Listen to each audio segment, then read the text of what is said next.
doing on day 4 of Lost Village, please? And how frisky are we feeling?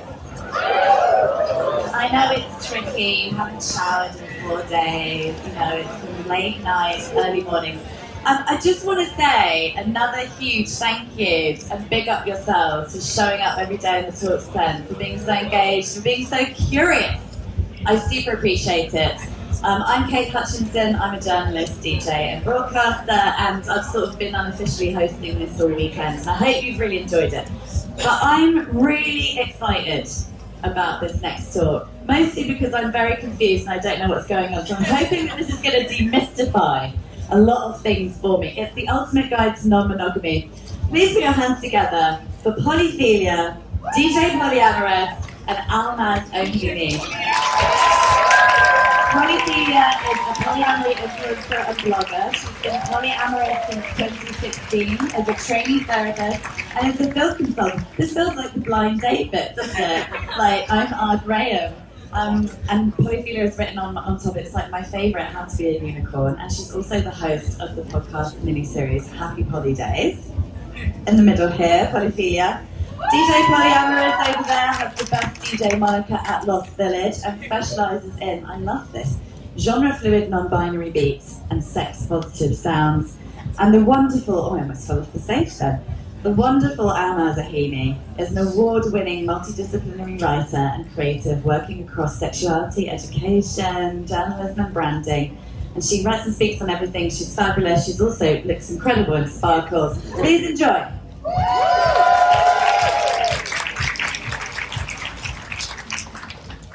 Good afternoon, everybody. How's everyone doing?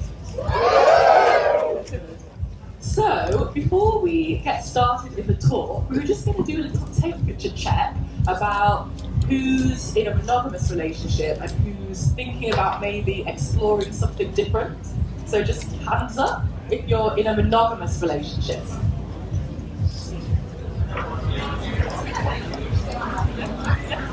Okay, hands up if you identify as some flavour of non-monogamous. Okay, and of those people, hands up if you identify as polyamorous specifically. Okay, so that's still a lot of hands up. Okay, so of the crowd who identify as non-monogamous, raise your hand if you've been practicing for, let's say, under a year. Under a year, okay. 1 to 5 years? 5 to 10 years? Okay, 10 plus years? Okay. Oh, give those people a medal. Yeah, call to those people. Yeah, okay, so Almaz, you're moderating today. You're going to be asking some questions, and hopefully everyone learns a bit of something. Yeah. Okay, so we were thinking about how, in this cultural moment, non-monogamy is something that seems to be becoming way more popular. So, you guys, why do you think it's such a hot topic right now? And why do you think people seem to be more open to non-normative relationships? I think it's something that's been bubbling away for a while, and I also think culturally you always have these like knee-jerk reactions to things, right? So if you've got a Tory government, there's always going to be like a reaction to that, and I feel like there's a real like queer wave happening at the moment in response to like that kind of oppressive way of thinking. And I think with that you just end up asking a lot of these really difficult questions of ourselves and like of our society that maybe weren't being asked so much before. I also think I've noticed, I'm very privileged to be in London, but the explosion of like spaces that enable those kind of conversations to happen and like that exploration has really kind of like helped breed that. And I'm guessing there's, not that I'm as tapped into it, but there would have been a lot of like mainstream kind of conversation. There's that amazing show on Channel 4, Open House. It's fucking great. If you haven't watched it, it's good TV.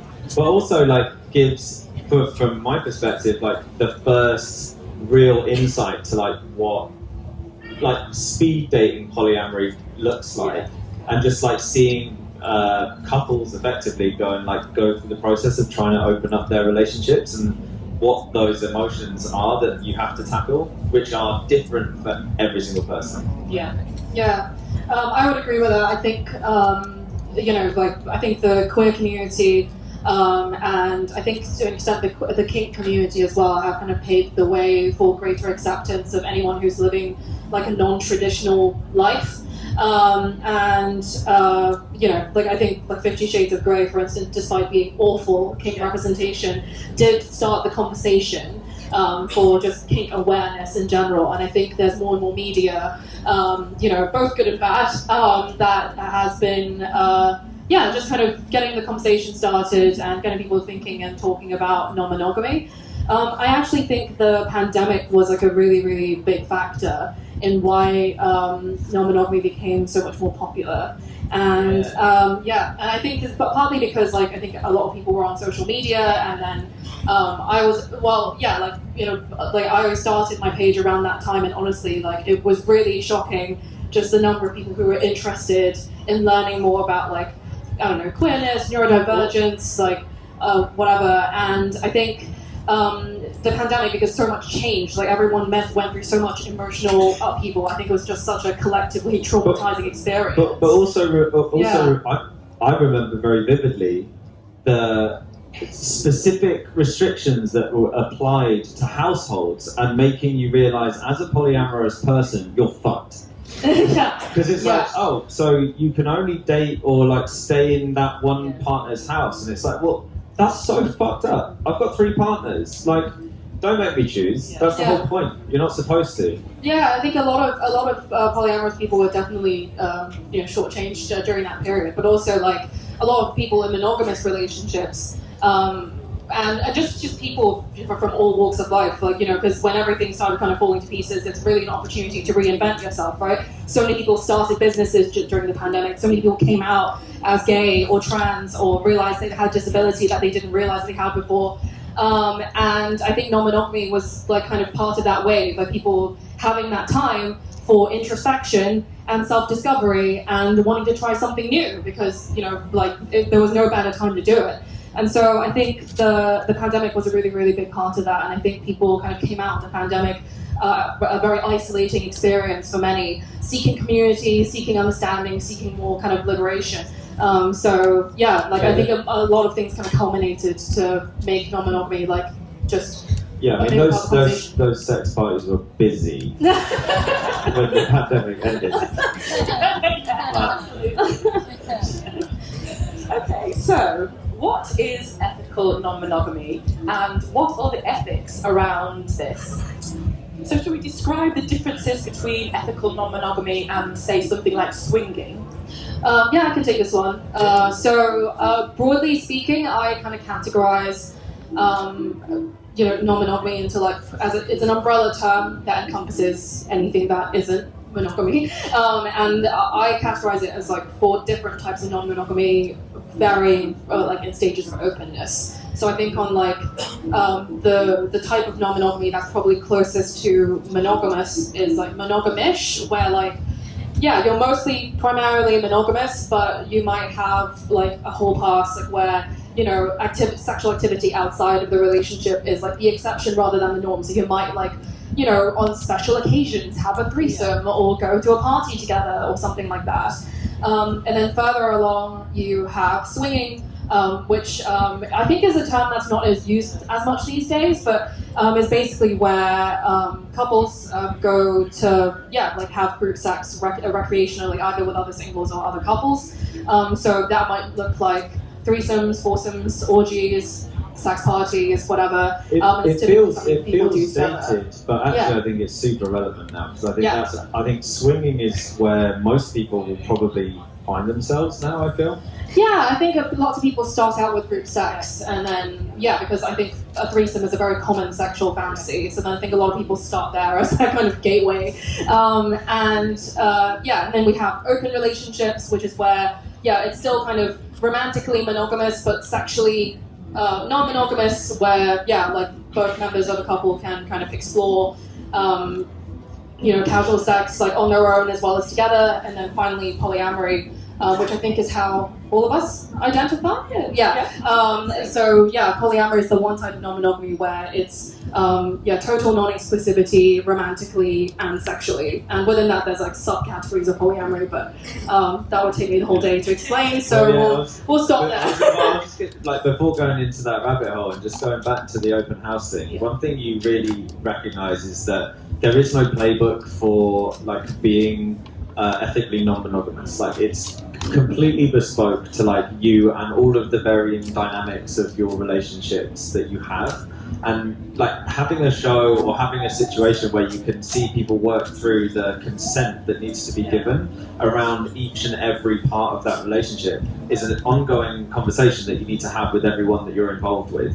And it's that level of like communication that then defines effectively what the relationship is. And like attachment styles as well. Like if you're insecure or if you've got an anxious attachment style, all of those things will show up in the way that you deal with your relationships. Yeah, absolutely. Yeah, I think that's kind of what I think monogamous people can learn from non-monogamous people. Like even if you want to be in a monogamous relationship, it's really important to define the terms of your relationship rather than just making an assumption about, I don't know, how your partner defines cheating, for example. That varies wildly, even in monogamous relationships, right? Really kind of customizing your connection. Not just with romantic connections, also like your friendships as well, kind of what that might look like. I think the freedom to really customize and tailor your connection to what works for the people involved rather than just, I don't know, following the societal blueprint, which works for some people, or some bits work for some people, not for others, some not for others. I think that's the main thing that I think is really valuable to take from. But I think it's easy to have like blind spots in monogamy, right? Because the kind of boundaries and the assumptions are already predisposed. You're in a monogamous relationship, so therefore you're not going to be doing all of these other things unless you discuss otherwise. And I think it's very easy when you're when you are dating someone in a monogamous capacity that you forget to have all of those conversations and ask those questions of yourself and with your partner at the time is there more that we can be doing in our relationship that may move it slightly away from just a strict monogamous kind of setup? Well, that leads us really well to the next question. So how do you make an open relationship work? Like what practical difficulties have you tell me. Still trying. We're trying. It is hard, but we're trying.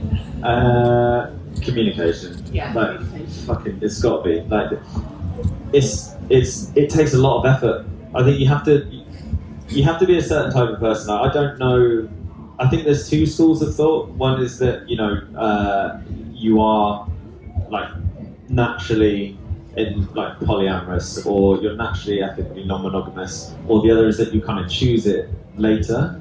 And I think for me personally, I've always been this way, and it's just kind of a process of starting to understand that for myself and have the language to be able to discuss that with other people and create these, like formats that you have to invite people into. But I think that's the starting point. It's like you have to know what you want, right? Because if you don't, how the fuck is anyone going to be able to get on board with that? And it is so complex and so nuanced that unless you're presenting something that it doesn't have to be the finished article, but it has to be like, here's the general gist of what I want and what I'm looking for. Is that something you're interested in? And then having that buy-in from one, then maybe two, and then maybe three, and then you start losing all your hair, and then you don't get any sleep. Yeah. How about you, Leanne? I think I'd answer that question a little differently depending on whether you're like in an existing monogamous relationship, right? As in you're kind of starting from like a couple dynamic, or if you're starting as like a single person and kind of looking to explore like the world of non-monogamy and find partners in that way. I think I agree with you, Ross, about like just knowing what you want in general. Like I think it's really important that every person in a kind of polyamorous or non-monogamous dynamic has their own motivation for being in a non-monogamous relationship that doesn't have anything to do with their partner. I think this can be particularly nebulous if you're in an existing monogamous relationship and maybe one person's more enthusiastic about it than the other. And you know, but you don't have to have it all figured out right away. I think there are some people who, like their partner brings up non-monogamy and they're like, oh my god, this is the worst day in the world. But then, you know, like they try it and then some of them are like, actually, no, this is not for me. I'm going to have to, you know, end this and be monogamous with someone else. And some people, they are really scared at first, but then they take their steps into it and they're like, actually, you know, now that I've kind of worked past kind of some of the initial, like, I don't know, emotional difficulties, like this is actually how I want to be. And you know, I've even seen couples where the dynamic is completely flipped, where the person who was really enthusiastic about it at the start ended up being like, oh my god, what the hell am I doing? So it's really a different experience, but I think motivation is really important, right? Like there's so many. I mean, what were your motivations for getting into non-monogamy? I don't think I ever really had a choice in it. Like I just felt like it was my predisposition.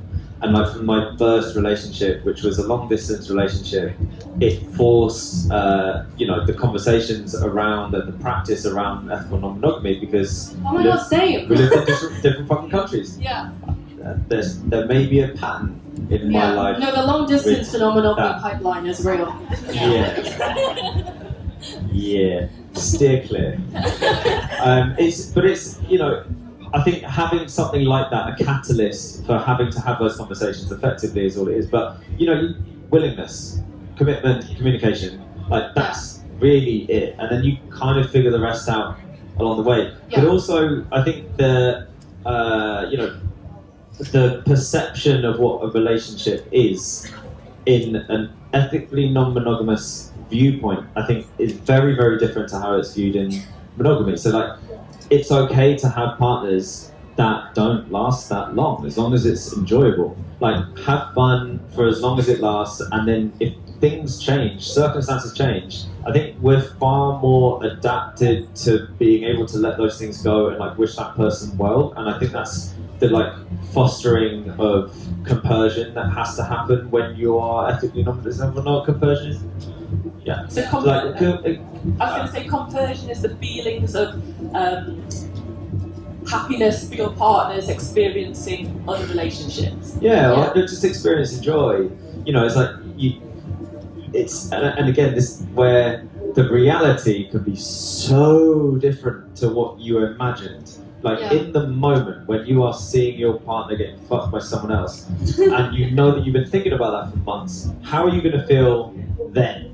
Yeah. You know, and sometimes it's like, that's exactly how I was going to feel, and other times you're like, that is exactly not how I was going to feel. Yeah, it doesn't even necessarily have to be in a group sex situation. It could be them coming home from a date and feeling really buzzed. Yeah. Or like, you know, you're all kind of hanging out and they're being very affectionate with each other, that kind of thing. Like, you know, for some people that, you know, it sounds like, you know, like just the worst experience, but then for other people, you know, you find yourself feeling like really happy for them, really excited, because I think the main thing that I've learned just from being on this journey for the past 8 years is, you know, like I think it's really important to like enjoy your partner's happiness, even if you aren't the person giving them that happiness, and fulfillment. And I think that's been the main thing. I do wonder whether that is something that people are predisposed to, because I've definitely noticed in my own journey,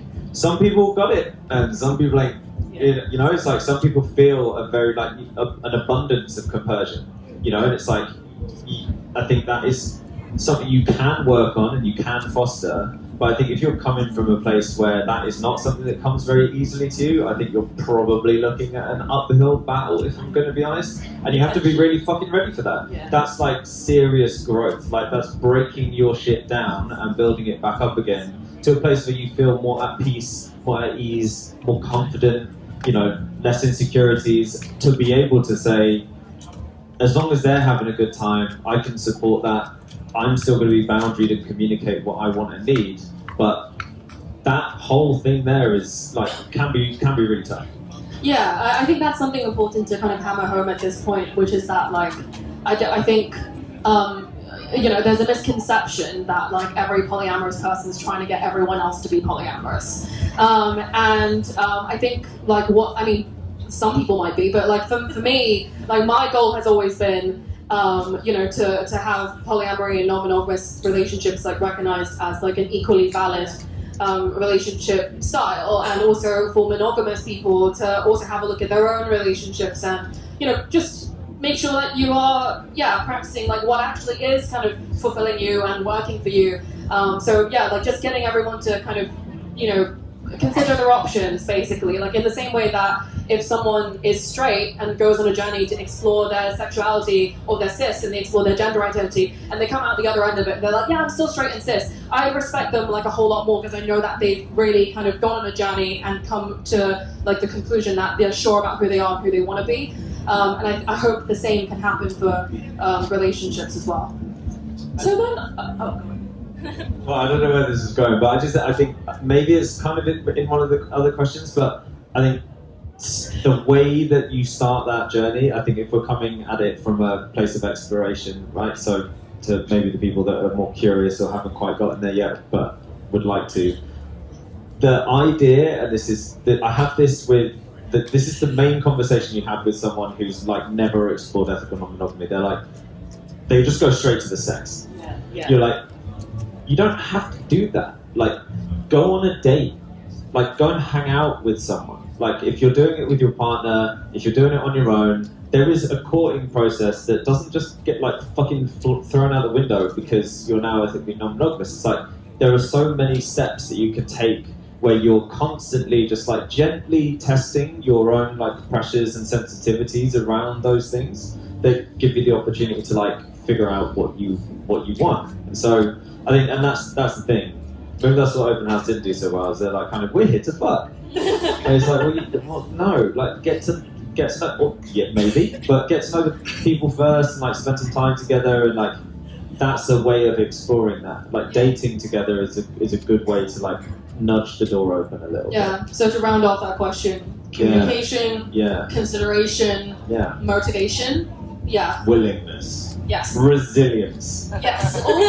Also, what are the practical, like, how does your monogamous lifestyle, how do you practically manage that in terms of diarising and work and other hobbies and stuff? So I think that I think that's a question I get a lot. It's just like, okay, you have multiple partners. How on earth do you have the time? And like I think like everyone kind of structures their time differently, right? Like obviously, we have work, we have family, we have, some of us have kids, and we all have these commitments and responsibilities, right? And I do think that partly due to like just kind of capitalism and stuff, like we have less and less time to just like enjoy ourselves and to relax and to like make time for friends, to engage in community and things like that. But like I think under the conditions, like we try. Like I have a color-coded Google Calendar. Great. I think that's a bit of a meme. Same. Yeah, I think that's a bit of a meme in the community. It's just like, I feel like that's a relationship milestone for me. It's just like, oh yeah, what color would you want to be in my calendar? No. And I think it's just like also finding people who are compatible with like the amount of capacity that you can give out. I think a lot of people assume that like if you have multiple relationships, then you like have like that you invest like the time that you would in a monogamous relationship to like multiple people, when that's like I wish we were superhumans. We're not. Like we all have 24 hours in a day. But it's more about like, okay, some people are, for example, kind of more introverted, and like they might need they might be exhausted if I spend like hours and hours of my time with them, whereas like someone, and they're happy to see me kind of like a certain amount of times a week, whereas someone else like might be very like high energy, they might want to spend more time with me or in certain ways, right? So then I think it's about like just finding like a balance among the people that and I would say the same as well, like for like even if you're monogamous, like with your friends, right? You have some friends who you hang out with quite a lot. There are some friends who you see once a year, but when you see each other, it's like no time has passed. It's like it's the same thing with lovers. Really, I really think it's not that much different. Yeah, I think it's really important to like set the expectations with each of those partners as well, and like have those conversations up front and really understand and also remember that everybody's wants and needs are valid. but they might not necessarily match. Yes. And that is fucking great to know up front. Yeah, absolutely. Because fuck getting down the road and then figuring it out. So I think that's that is, again, but it comes out of that conversation, and when you get to know someone, you kind of realise what people's capacity are, then you can kind of work that into the existing relationships that you might already have, or starting something new with someone. Yeah, particularly if someone has kids. Like, I think, like, obviously, if you have, like, dependents on, then, like, they're naturally going to be your first priority. And in that sense, like, yeah, like, whenever I engage with someone who is polyamorous and has children, which is a thing, then, yeah, like, we have to kind of talk very, very much in detail about expectations, right? Like, they might be like, yeah, like, if my kid is sick or they need me or something like that, then, I have to drop everything for them because, like, yeah, like, which, of course, that makes sense, and for someone who, like, needs a lot more kind of, like, consistency in terms of the number of times they see each other a week, or their dates, or, like, or the mode of communication to, like, stay connected in a relationship, that might not work for them. Whereas other people who are like, yeah, like, I'm happy to see you, like, once every X number of weeks or whatever, or text more than meet in person or things like that, then that might work for them. It's just like how some people can do long distance and some people can't. It's a lot of this is, very kind of universally applicable. I think as well, having some self-awareness of what your own limitations are. Like, Yeah. People use the term polysaturated. If they meet someone that they fancy, think they might want to date, but realise they have other people that they're dating as well. So it's really useful to be able to assess how much capacity you have for your multiple relationships. I'm so bad at that. Yeah. I'm really glad you brought that up, because I think a lot of people who are new to non-monogamy, because you're met with, like, kind of so much, like, freedom, and I think the first instinct for a lot of people is to be a bit of a kid in the candy store about it, and be like, oh my god, I can date all the people, I can do all the things, and then, I don't know, next thing you know, they've got, like, 8 dates planned for the next, like, 2 weeks, and then they're like, shit, like, I can't keep up with all these people. So I think it's really important to really, like, it's as much about, like, impulse control as it is about anything else. And so, yeah, like, kind of being polysaturated is absolutely, like, a real thing. And it's, just because you get along with someone doesn't mean that you have to date them. And it doesn't mean that even if you two get along and you want to make sure it doesn't, that things might not work out for any other number of reasons. I think just with this, the same with anything else, really, is it comes down to, like, the care and the quality of those things. Like, obviously, if you're spreading yourself too thin, you know that you are, and you're probably going to be losing some quality in those relationships. And I think it's that I'm currently, I've described myself as solo poly, which means I'm not looking for any partners. I think generally I'd be, like, relatively non-hierarchical anyway, which just means everyone's kind of no primary partners. But I think when you kind of need to figure those things out, that's the way to do it. So how can everyone involved in polyamorous relationships, how can people feel secure in themselves and within that particular partnership? I would definitely say a big shift for me was being surrounded by other people. I mean, it's fucking great there's so many in this room. I think it's probably the most polyamorous people I've been around my whole life. So fucking thank you for coming. It's very validating, and I think a lot of us need that. I don't know, but there's a lot of shit you go through in your own head, and if you think, like I did for the first, like, 25 years of my life, thinking I was the only fucking person on the planet who felt and thought this way, it's lonely.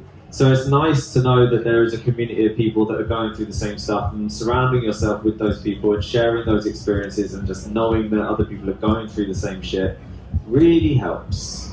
Yeah, I think kind of community is definitely really important, and don't take advice from anyone you wouldn't take criticism from. So, finding other non-monogamous people, whether it's in person or online, will really kind of help you with, just kind of finding someone for, like, support and advice when you're going through something tough, and also just understanding that you're not alone. But I think kind of more broadly in terms of feeling like security, as to your question, I think obviously that we live in a mononormative society, and I think unpacking sexuality or unpacking kind of gender identity, like, there's a lot of things that you have to unlearn. And I think in the early stages, there's a lot of people who might like experience a bit of cognitive dissonance, where they're like, yeah, on the one hand, I know that I want to have multiple partners. I know that I like want to feel XYZ or want to do XYZ, but like my body is like feeling really dysregulated, like I'm feeling really anxious, kind of, and not knowing how to like handle, like kind of your mind thinking one way and your body feeling another way. And basically kind of how I describe it is, over time, like as you learn new patterns of relating, right, especially if you came from a monogamous setup, you essentially kind of recalibrate your nervous system a little bit, like in the sense that, for example, if you have a fear of abandonment, let's just take this as an example. You have a fear of abandonment that maybe kind of from your childhood or whatever, and so, when your partner goes on a date with someone else for the first time, you're like really anxious, you're like having visions or whatever, thinking about like them leaving you or thinking that the other person must be so much better or sexier than you or whatever it is. But like over time, as your partner kind of goes on a date, has a nice time, comes back, you reconnect. As that kind of happens, each time it happens, your body learns, my partner going on a date doesn't mean that they don't love me. My partner going on a date doesn't mean that they're going to leave me. It doesn't mean anything about my worth or like my I don't know, attractiveness in the relationship or like anything like that. And basically you learn over time that like you can have a non-monogamous relationship and that your partner having other people in their life enriches your connection and doesn't take away from it. And so, it's just kind of these little things, like these kind of core beliefs that I think all of us hold on to that don't serve us and which we need to let go of. And I think, if it feels kind of scary in the moment, obviously, depends on the individual trigger, depends on what's going on, right? Like kind of, I think this is very blanket advice, but a lot of the time the only way is through, like, because if you open up your relationship, say, and you feel really like, oh my god, everything's really dysregulating and scary, and the first impulse is to like close it again, what you end up doing is you associate monogamy with comfort and non-monogamy with chaos and disarray, which is not going to help you. What you're trying to do is open up. So sometimes it's just about moving through it and getting to the other side and realizing that it's fine. In fact, everything might be better. And I think that's where the growth is. And I think in that way, like I think Jessica Fern, who wrote the book Polysecure, said that great book. She also wrote a new book recently called Polywise, which I haven't read yet, but. Anyway, she said that non-monogamy is a bit of a pressure cooker for personal growth in the sense that relationships are, they are mirrors. They are mirrors that we hold up to ourselves, right? I think we experience the most kind of vulnerability and intimacy like when we put our trust in another person. Never mind multiple people. So, and when you open up a relationship or when you're relating to multiple people, you fundamentally you have to base your connection in your, how connected you feel to each other, how good you are at communicating, how good you are at repairing from conflicts. You can't just rely on the fact that you're not sleeping with other people anymore. There's huge amounts of like vulnerability in it. Yeah. And I think vulnerability leads to deeper connections. And I think that inherently makes you a better person. Like I think people that are willing to be vulnerable with people that they feel safe being vulnerable with generally grow much faster because you're able to examine your own feelings and emotions as well as communicate them to another person. I think just being honest with your partners as well and not trying to downplay kind of how you're feeling, because if your partner doesn't know what's going on, how are things meant to support and reassure you? Yeah, be brutally honest. Yeah, and also if you're someone who's in therapy, it's also useful bringing these things to your therapist as well. So a therapist who understands maybe queer stuff and non-normative relationships as well. Yeah, definitely. So I'm in training to become a therapist because there was definitely a lack of kind of poly-friendly therapists, especially those of colour. But in my own search for a therapist, I found maybe 2 or 3 people who were people of colour, polyamory affirming therapists, and so it's definitely, like I said, don't take advice from anyone you didn't take criticism from. And I think the modern psychology is still very much based in like mononormative, heteronormative frameworks, and so it's really important to find someone who either like has learned a lot about it or has the lived experience of being polyamorous, to be a therapist if you can, of course. Yeah. So also, do we think that non-monogamous people need to come out to the people in their lives about how they conduct their sexual relationships? It's totally up to every individual and how they fit with how that fits within their environment. Yeah, I don't think coming out has to be like. It's not. Yeah. It's not. Yeah. I think the same with queerness, right? Like I think when you are an identity that is not the norm, I think there's this expectation that once you realise this about yourself, you have to tell everyone. And that, which is fine. Which is fine. If you want to do that, if that about empowers you, if you want to be for invisible, sure. great.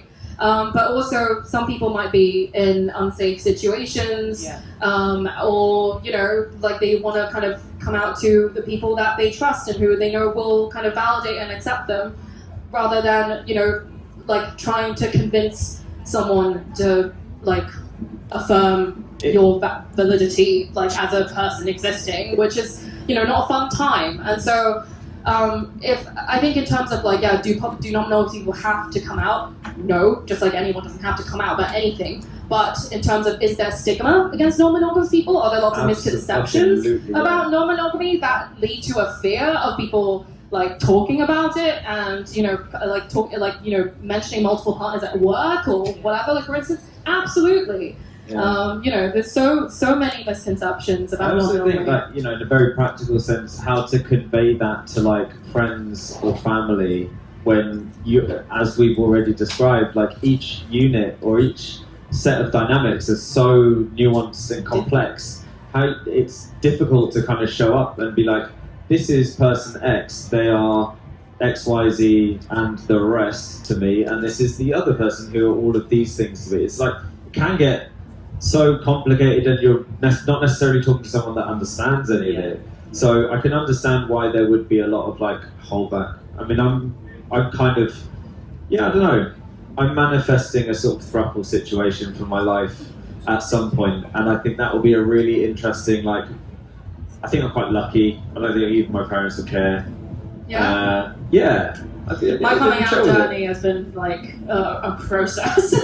But I think because like I have, I'm Asian, as you can see, so I have kind of a very traditional, conservative like Asian parents, and like I think kind of my journey there has been a fun one, so to speak.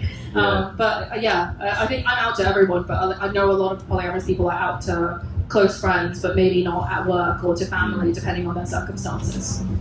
So actually that links nicely to, I think, the final question. So as we're all people of colour here, and I was just going to ask you about the cultures from which you take your heritage from. How do relationships and marriage, how are they generally conceived in those cultures, and how does it differ to how you're manifesting it for yourself? Well, I mean, as we were saying before, like I've got quite a multicultural heritage, and I don't feel particularly tied to any one of those things. But if I look at them, it's kind of like Indian, Italian kind of roots. And generally, anywhere you look in the fucking world, you're like, well, that's heteronormative as fuck, like as a culture and as a society. So it really doesn't, I don't think, matter too much. It's more of like a generational thing, or it's like how forward-thinking or how progressive are the people that are close to you, either in your family or your friendship groups, because any country in the world will kind of exist within that same societal structure. Because in any of those, it's all the fucking same. But just do what you want. Yeah. Do what the fuck you want. Yeah, so I'm Chinese specifically, and from what I know of kind of my culture's history, like there was kind of polygamy going on, which is not the same thing. There were, a lot of emperors with concubines, but there are also kind of there's like a matriarchal tribe in China that I know of where I think like the women are like polyandrous, and they have multiple male partners. That's still going on today. But in terms of kind of how my practice of non-monogamy relates to my cultural heritage, I think the main thing is that, so I grew up in Hong Kong, so I've been in the UK for the past 8 years, but I think one of the values that I really take from my culture are just like a sense of community and kind of the collective.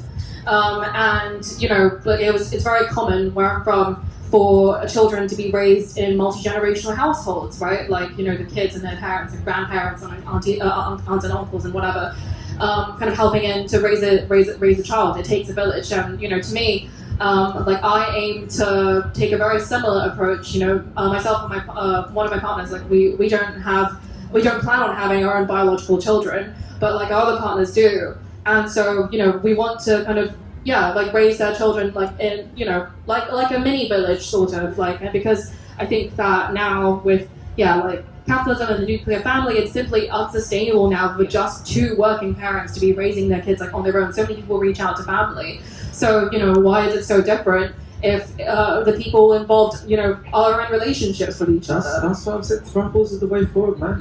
Like, think about what is better than having two parents? 3. Yeah. Or 4. And it's like, you know, like 2 people could be working, someone's hanging at home. Rotate that shit. So my heritage is Ghanaian, and in Ghana and West Africa, before the colonial days, lots of the ethnic groups used to practice polygamy. So there'd be like one guy and like different maybe 3 or 4 wives that all have their own different hut dwellings. So I remember learning about that when I was a teenager and being like, oh wow, that's really cool. So I think it is useful to kind of look around the world and see what other family setups have been there in the past. Yeah, but like polyamory is not new, No. but I think, you know, from the various changes and the birth of the nuclear family, because it didn't really exist like, you know, 100 years ago. Do you know what I mean? People weren't fortunate enough to have a nuclear family. So now it's kind of, I guess the mainstream media can always fuck off, but in this particular case can fuck all the way off, because it's in Hollywood and it's every fucking where else, and you just can't escape it. And it's like, oh, I really like that film, but god damn it, it's so heteronormative and gendered. And I think just like, when you start to see that and you start looking for the places where that isn't, you realise there's a reason why, you know, it's not further along than it is. So any budding filmmakers out there, make it about good shit. We're just about coming to time now, but I did want to open the floor for questions. Oh, yeah. Loads of them. Hi. Hello. Thanks for coming, guys. I've been following a few for a while. You guys touched on therapy, and obviously yourself training to be a therapist. And I just wanted to ask, it was really hard for me to find a therapist, actually, and I was really put off of finding one because we've been polyamorous for so long. And obviously we talked about how many difficult emotions and dysregulation comes out of some of these like difficult situations that we put ourselves in. And it's really hard to want to go and talk to a therapist that, you know, your worry is they're going to tell you, well, stop doing that then, and you won't feel bad. So I just wanted to ask for you guys, like, what would you say it's a good process to finding, you know, I have found one now, but a good process to finding a therapist that is affirming, and what would you suggest to do if you can? I mean, I've been through that process a couple of times. Whenever therapy is like on the table, just be fucking patient, and it's hard work, because every time you speak to a new one, you've got to dig up all of your shit to tell this person that you don't fucking know, to like figure out whether they're going to be the right person for you or not. But that in itself is like a helpful process, because you're having to push yourself to talk about the things you don't really want to talk about, and eventually you'll land on someone that makes you feel really good about the fact that you've just talked about it, and fuck the rest off. But I think just being patient and not giving up and like sticking with it, and it generally takes a few goes to find the right person. But also like having a list of criteria for what you want them to be able to provide you with is really important. I think I would probably ask them kind of what their own kind of lived experience of non-monogamy is. And, you know, lived experience isn't like, you know, like crucial, but it can kind of help, you know, with just like the basic understanding of the framework, because it is a fundamentally different framework. I think kind of monogamous therapists, you know, who I've kind of, you know, worked with kind of personally and professionally, like a lot of time, like you said, whenever there's conflict, you know, the first priority is like to focus on the couple, the relationship comes first, you know, and in a non-monogamous framework where there are multiple partners involved, there can be very much like, oh well, if there's trouble here, then just dump the other people, then everything will be fine. And that obviously that's not how it works anymore. So I think like maybe like throwing out some hypothetical scenarios, like, okay, if there was trouble in our connection because of like something, what would your approaches be, to like helping us kind of navigate the emotional turmoil that might cause, and if someone's like, oh well, I really prioritize the couple first, and just like take out the elements that are causing you the drama, then and they just say that as like a blanket, like solution to everything, then that's probably not going to be a good fit if they're not taking into account like the multiple people who are involved in the equation rather than just like the couple who have come to them. I think in general, like couples therapy needs like a huge like overhaul, because I think a lot of couples therapists focus on the relationship as the client rather than like the two individuals in the relationship. Because sometimes, if a relationship is abusive or the two people aren't compatible, and the couples therapist is like, right, we're going to do all these strategies to make sure you stay together. Then, like, what are we doing this for, right? Like, is the relationship serving you, or are you serving the relationship? I think therapy is a long way to go, and I think, I'm studying it now, and there's like a lot of things that I don't agree with. I think advice on mutual uncoupling is a whole area that I think needs to be explored in more detail, and also way more resource given to it. Because like getting into relationships thinking that they're never going to end is fucking dumb. Like you have to be prepared for that relationship to not work out. And if it does work out all the fucking way, then great, you never had to cross that bridge. But being prepared for it is part of that journey, just like death. We were talking about death earlier. Do we have time for more questions? Yeah, we've got time for one more. Hello.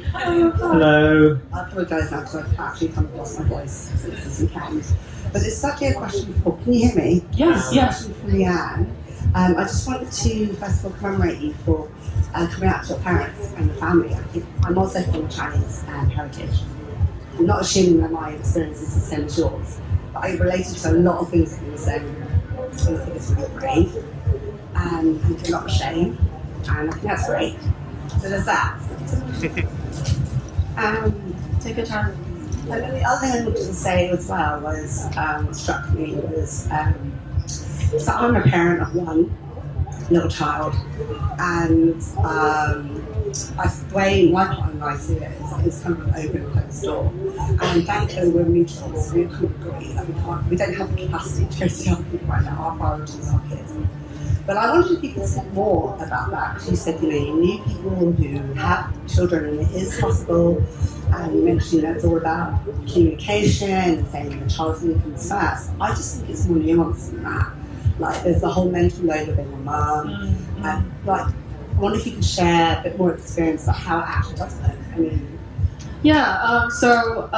I'm not a parent. As I said, I don't plan on becoming a biological parent, but obviously, like I said, I do have partners who are planning on children. I think if you're looking for more resources on what it means to be a polyamorous parent, I would really recommend checking out accounts online, like Remodeled Love is one. So she's a mother of two children, and she's been polyamorous for a decade. And Polyfamily is another one. Polyfamily, they're like a quad of 4, so two men, 2 women, and they have, I think, 3 kids together that they raise. There's also Real Polylife.official based in Germany. They have 2. They're like one woman is dating 2 men, and the 2 men aren't dating each other, but they're a V, and they're raising 2 children together. So if you're looking for more kind of hands-on, practical advice about about parenting and polyamory, I would look there. There's also Frankie Cookney, who is a journalist and writer, and she's polyamorous and has a husband and 2 kids. So she's online as well. There's so many resources online that you can look at, and support groups and things like that as well. So best of luck with that one. Yeah, thank you. I think we've come. Is that it? One more? Where's the mic? Have we Is got that time it? for one more? How are we looking? One. We've got time for one quick Go on.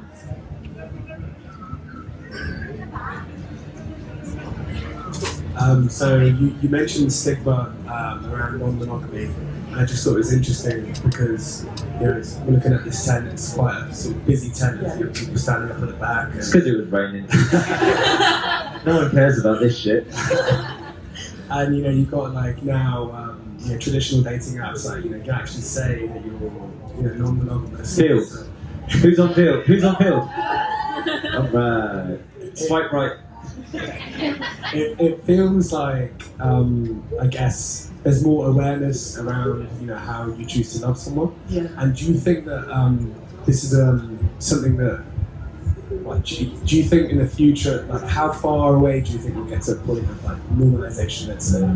It's a really fucking good question. Yeah. I think we are on our way, and it's not necessarily any other restriction than education and exposure. Like, Field was the first fucking app where you could go on and it had like 16 fucking gender identities and all this other fucking shit that just wasn't there before. When you're It's just a big ad for Fields. I'm getting paid for this. But it's like Need just sponsors. having access. When you're filling out forms on the internet all fucking day and you only have 2 genders to pick from, like, how are you going to feel like you fit in anywhere? And how are you going to tell someone? How are you going to tell the internet, I don't want to be that person. That's not reflective of who I am.